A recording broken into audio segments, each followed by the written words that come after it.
여러분 안녕하십니까? 이해하기 쉽게 법률 상식을 전해드리는 텍스히트 시경 이택수입니다.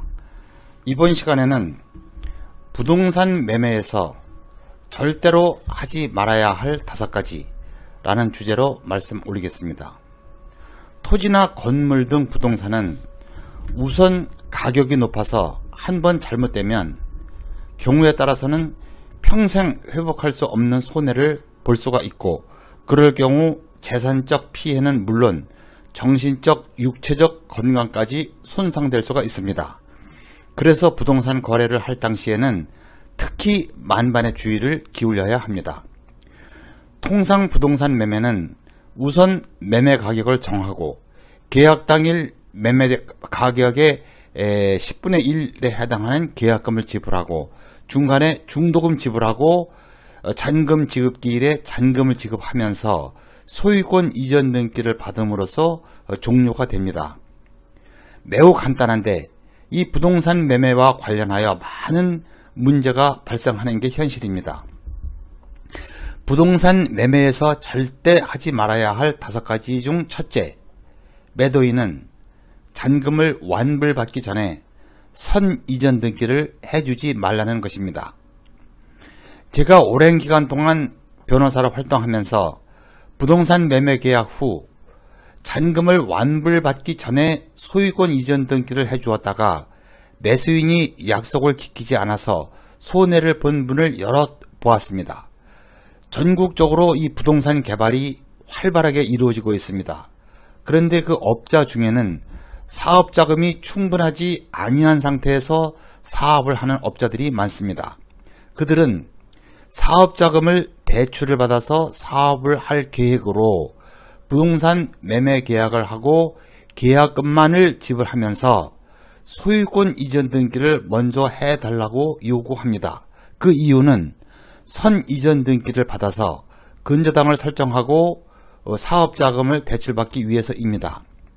사업자금이 없어서 선 이전 등기를 요구하는 업자들은 우선 처음부터 자금이 부족하기 때문에 사업을 성공적으로 끝낼 확률이 떨어지고, 요즘같이 경기가 좋지 않을 경우에는 채무자가 아무리 성실한 사람이라고 하더라도 경제 여건 때문에 중간에 부도가 날 가능성도 적지 않습니다. 하여튼 매매대금을 완불받기 이전에 선 이전 등기를 해준다는 것은 적어도 그 부동산에 관한 한 모든 운명을 매수인에게 통째로 맡기는 것과 같습니다.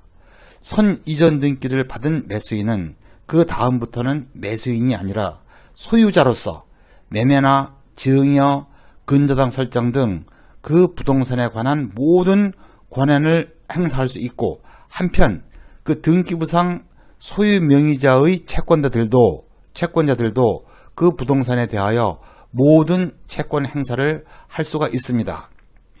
선 이전 등기를 해주었다가 돈도 못 받고 재산도 잃은 뒤에 평생 한을 품고 사는 분들이 주위에 허다하다는 사실 명심하시기 바랍니다. 둘째, 매도인 명의로 대출을 받아서 매매대금으로 충당하지 말라는 것입니다. 매매대금이 모자라는 매수인은 매도인에게 우선 매매 목적물인 부동산에 근저당을 설정하여 매도인 명의로 대출을 받아 매매대금으로 충당을 하고, 그리고 매수인 명의로 이전 등기를 한 이후에 매수인이 그 대출 채무를 인수하여 천천히 갚겠다고 말합니다. 이때 매도인 입장에서는 매도하는 부동산을 담보로 대출을 받고 그 부동산을 넘겨주는 것이니까 손해가 날 리가 없지 않느냐고 속단하고, 실제로 매도인 명의로 저당을 설정하고 대출을 받아서 매매대금을 충당한 후 매수인에게 소유권을 넘겨주는 경우가 있습니다. 매도인이 자신 명의로 대출을 받는 순간 매도인은 위험에 빠진 것입니다.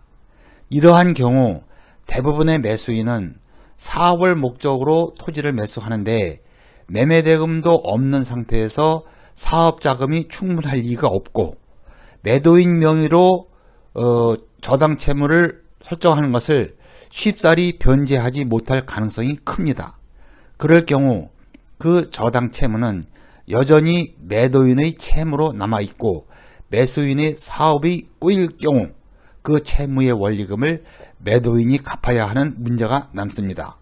많은 매도인들은 곤경에 처한 매수인이 우선 몇 달치 이자를 좀 부담해달라는 등 새로운 요구에 이 부수적인 추가 약속을 해서 점점 깊은 수렁에 빠지는 경우도 있습니다. 셋째, 매도인의 기존 저당 채무를 매수인이 인수하는 약정을 하지 말라는 것입니다. 흔히 근저당 채무가 있는 상태에서 매매를 하는 경우 매수인 입장에서는 매매대금을 마련하기가 어렵자 기존의 매도인이 저당을 설정하고 대출받은 그 대출금 채무를 매수인이 대신 갚기로 하고 그 액수만큼 매매대금을 적게 받고 소유권을 넘겨주는 경우가 있습니다. 여기에 함정이 있습니다.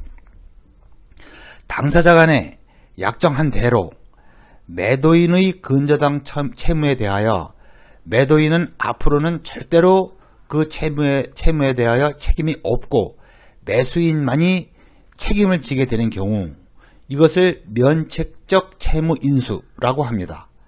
즉 매수인이 면책적 채무인수를 하려면 대출은행이 매도인에게는 채권 행사를 하지 않는다는 보장이 있어야 합니다. 당사자 간의 약정만으로 대출해준 은행이 매도인에게는 채권 행사를 하지 못하는 게 아닙니다. 여전히 매도인에게 채권 행사를 할 수 있습니다. 면책적 채무 인수를 하려면 채권자인 은행이 이에 동의를 해주어야 하는데 저는 이제까지 채권자 은행이 부동산 매매와 관련하여 이와 같이 면책적 채무 인수에 동의를 해주는 것을 실제로 본 적이 없습니다.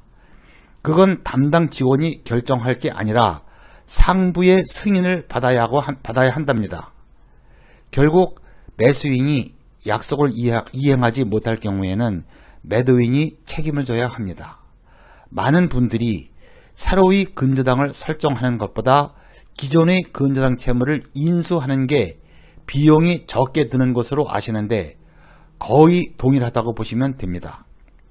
이러한 문제를 사전에 예방하려면 근저당 채무를 인수할 게 아니라 기존의 근저당은 말소하고 매수인이 별도로 근저당을 설정하여 대출을 받을 것을 적극 권해드립니다. 비용이나 절차 면에서 거의 동일합니다. 넷째, 다운계약서, 업계약서를 작성하지 말라는 겁니다. 많은 분들이 다운계약서, 업계약서를 작성해서는 안 된다는 사실은 알고 있습니다. 그러나 다운계약서나 업계약서를 작성하면 어떠한 법적 제재가 따르는지를 구체적으로 알지 못하고 있고 아직도 알게 모르게 설마 괜찮겠지 하고 다운계약서, 업계약서를 많이 작성하고 있습니다. 다운계약서를 작성하는 주된 목적은 양도소득세를 줄이기 위해서입니다. 양도소득세는 여러분도 잘 아시다시피 매도한 가격에서 매수한 가격의 차이, 즉 양도 차익이 클수록 그 액수가 커집니다. 그렇기 때문에 양도 차익을 줄이기 위하여 실제로 매도한 금액보다 적은 금액으로 매도한 것처럼 매매 대금을 줄여서 작성하는 것이 다운계약서입니다.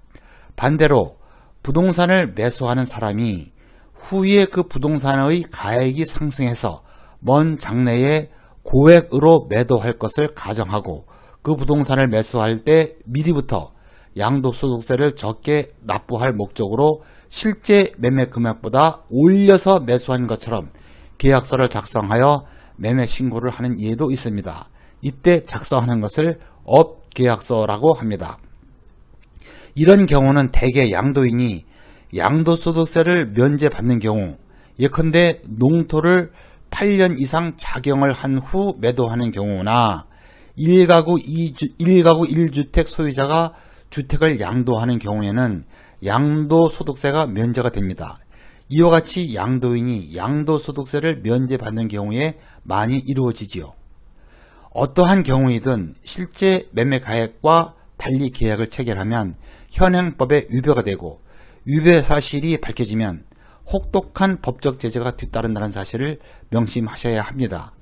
만약 중개인이 개입한 상태에서 다운계약서나 업계약서가 작성되었을 경우 중개인의 중개사무소 개설 등록이 취소되거나 6개월 이내의 업무정지 처분을 받을 수가 있습니다. 1세대 1주택 소유자로 인정이 돼서 주택 양도의 경우 양도소득세가 과세되지 않고 농지를 8년간 작용한 후 매도한 경우에는 양도소득세가 감면되는 혜택이 주어지는데 다운계약, 업계약을 체결한 사실이 밝혀질 경우에는 그러한 혜택이 모두 없어집니다. 양도소득세를 전액 납부해야 하죠.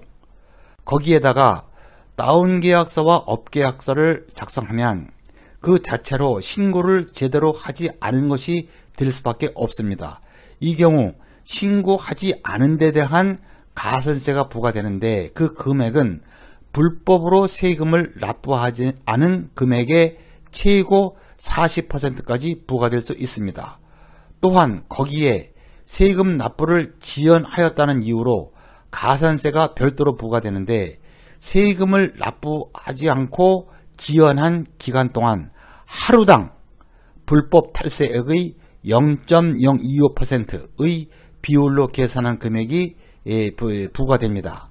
많은 분들이 아직도 유행을 바라고 다운계약서, 업계약서를 작성하고 있는데 한 번 걸리면 혹독한 제재를 받을 수 있다는 사실 명심하시기 바랍니다. 부동산 매매에서 절대 하지 말아야 할 5가지 중 마지막 5번째, 매도인은 의미 없는 중도금을 받지 말라는 것입니다. 민법 565조 1항에 의하면 부동산 매매 계약에 있어서 중도금을 주고받을 때까지는 매수인은 계약금을 포기하고 매도인은 계약금의 배액을 상환하고 각기 매매계약을 해지할 수가 있습니다. 즉 매도인이 부동산을 10억 원에 매도하기로 계약을 하고 계약금 1억 원을 수령했는데 그 후 그 부동산을 20억 원에 매수하겠다는 매수인이 나타났을 경우 매도인은 매수인으로부터 수령한 계약금 1억 원에다가 동일한 금액인 1억 원을 보태서 2억 원을 매수인에게 상환하고 종전의 매매계약을 해지하고 새로운 매수인에게 20억 원에 매도할 수가 있습니다. 다만 중도금을 받았을 경우에는 그러한 권리가 소멸한다는 것이 바로 민법 565조 1항의 규정입니다. 저와 상담하셨던 분은 농촌에 거주하고 있으면서 그 지역의 도로가 개설되어 토지 가격이 상승할 것이라는 사실을 전혀 모르고 있었습니다.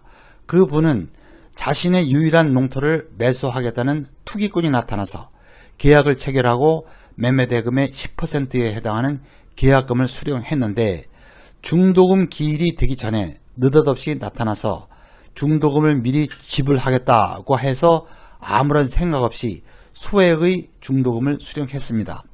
얼마 후 도로가 개설된다는 소문이 퍼지고 주위에서는 이분이 너무 저렴하게 매매계약을 체결했다고 아쉬워하고 실제로 인근 토지가 많게는 10배 이상의 가격으로 매매가 이루어졌습니다. 그런데 이분은 중도금을 수령했기 때문에 계약금의 배액을 상환하고 계약을 해지할 방법이 없어졌습니다. 투기꾼 매수인은 잔금 기일이 되어도 잔금을 지급하기는커녕 나타나지도 않고 연락조차 되지 않았습니다. 그리고 그 사이에 매매한 부동산은 가격이 더 치솟았습니다. 이분이 법적으로 조속히 계약을 해지하기 위하여는 민법 544조에 의거해서 이전 등기를 해줄 수 있는 준비를 한 후 상당한 기간을 정하여 이행을 최고하고 그 상당한 기간이 경과한 후에도 상대방이 이행을 하지 않아야 계약을 해지할 수가 있습니다. 이분은 소유권 이전 등기에 필요한 서류를 법무사에게 맡기고 매수인에게 언제까지 잔금을 준비하지 아니하면 계약이 해제된 것으로 간주하겠다는 내용의 통보서를 발송했습니다. 그런데 그 통보서는 매수인에게 송달이 되지 아니하면 매수인에게는 아무런 법적 의무가 발생하지 않습니다. 이게 문제입니다. 그 투기권 매수인은 그 내용 증명을 교묘한 방법으로 수령하지 않고 2년 가까이 시간을 끌었고 부동산 가격이 오를 대로 오른 다음 그동안 부동산의 전매자를 물색한 후 나타나서 잔금을 치르고 이전 등기를 해갔습니다. 결국 그 투기꾼은 이러한 법적인 맹점을 이용하여 매매 계약의 몇 배가 넘는 차익을 남기고 그 억울하게 당하신 분은 잔금을 받아서 다른 토지를 구입할 계획이었는데 구입하기로 한 그 토지도 마찬가지로 가격이 상승하여 그 계획마저 접어야 했습니다. 중도금, 이러한 함정이 도사리고 있습니다. 그러므로 매매대금의 3분의 1이나 2분의 1 등 상당한 액수를 중도금으로 수령하는 것은 좋으나 전혀 모르는 사람인 극히 소액을 중도금이라고 지불할 경우에는 받지 마시기 바랍니다. 저는 중도금이 이와 같이 악용될 소지가 있기 때문에 아예 중도금을 없애고 계약금과 잔금만을 지불하는 것으로 해도 좋다고 권해 드립니다. 이상 부동산 매매 시 절대 하지 말아야 할 5가지에 대하여 말씀드렸습니다. 구독, 좋아요, 알람 설정 부탁드리고요. 다음도 유익한 주제로 뵙겠습니다. 시청해 주셔서 감사합니다.